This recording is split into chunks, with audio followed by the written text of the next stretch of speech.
All right, listen, guys. Go ahead, get your rig on. We're gonna be taking this limb. All right, listen up. We're gonna listen up, guys. Pete, that means listen up. Focus over here. We got a $5 million house here, guys. They just built it. I mean, as you can see, guys, we got high voltage wires right behind us. You know we're all a bunch of dummies out here. Look what we're doing for a living. Second most dangerous job in the world. We're all out here, yeah, let's have fun.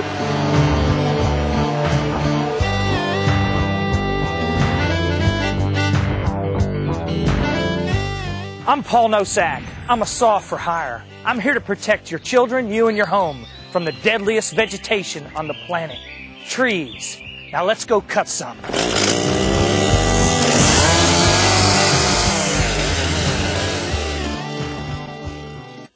Hey, don't touch that remote or I'm going to have a semi-load of logs brought over and dumped in your driveway. One of the first things we're going to need after we get in and set up is a heavy hammer to put the jib on. But we don't need that right now, but just stay focused on that. Pete, what are you doing? Yeah. Well, let's go, people, man. We're on the job. Just recently, one of my local competitors called me to go look at a job that they couldn't handle on her street.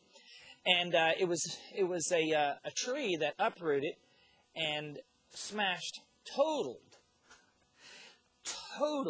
two cars. One was like a brand new Lincoln Town car. The other one was something else. I don't remember. But that tree was blossomed out with leaves. It was fully canopied out, and it did not look dead at all. I just told you. Right now, what we've got to do is add the jib extension to the crane. And it takes a lot of special focus and attention to make sure we do this safely and we don't bump anything when we're swinging the jib around. Fortunately, Josh, I just told you I got to go to the yard and get him. We've probably done this 50, 60 times together, and it takes good synchronization. You're going to see how that goes in a minute here. Did you get that one out? That I'm on right now. Is go 2 foot, 3 foot, 4 foot of the girth, right? Of how much 1 foot in length of this wood is going to weigh. And I'll do the safety factor of 30%. Well, you put it on your chart. Okay, I'm getting 86 pounds a cubic foot. With the safety factor? No, without the safety factor. Oh, a cubic foot. If you touch that remote, I'm going to bring a semi-load of logs and dump them in your driveway. We're dealing with unknowns. We don't know how much the 9,500 leaves weigh on that tree. We don't know how much the 14,000 different little limb saplings weigh on the tree. We don't know how much it's hollow. We don't know how much it's solid. And so we always account for it being solid. That's always our guesstimate. Hey!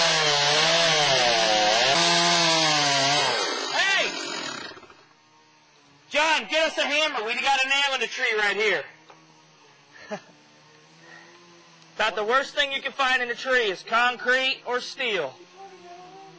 We've hit everything from fence stakes to cannonballs. And they'll dull your chain in an instant.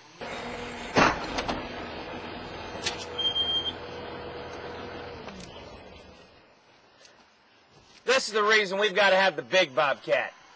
All I buy are the biggest bobcats out there, because when you go out and you try to handle a log, you don't want to have something that just can't pick it up.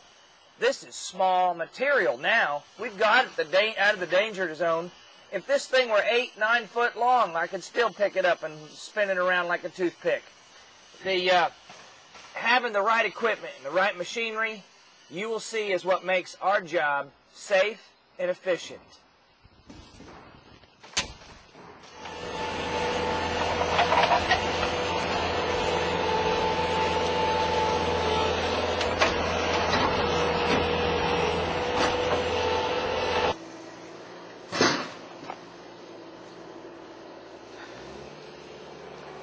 You know, tree business is no different than really any other business. Everyone has their spot. But our business is a little bit more dynamic. We always have to be ready for change. because 1 minute one person might be doing something, but then a limb might spin while we're sitting on the ground and he needs to pick up a saw. Or, you know, they might be walking up to return some tools, but I need them over here for the crane. And so everybody's got to have good similar abilities to pretty much be a well-rounded groundman. But especially when you're working with rigging and things, Jerome's my rigger, Josh is my rigger, and I put those guys, you know, they go in the trees to rig the limbs. But the rest of them all have to have the same similar talents on the ground. And I just want to let you know that my guys are very well-rounded. They not only know how to do manual labor, but they get right down to the finite detail, cleaning the driveway, raking the yards, doing all the little things that we might do if we have a little scuff in the concrete or a ding in the gutter.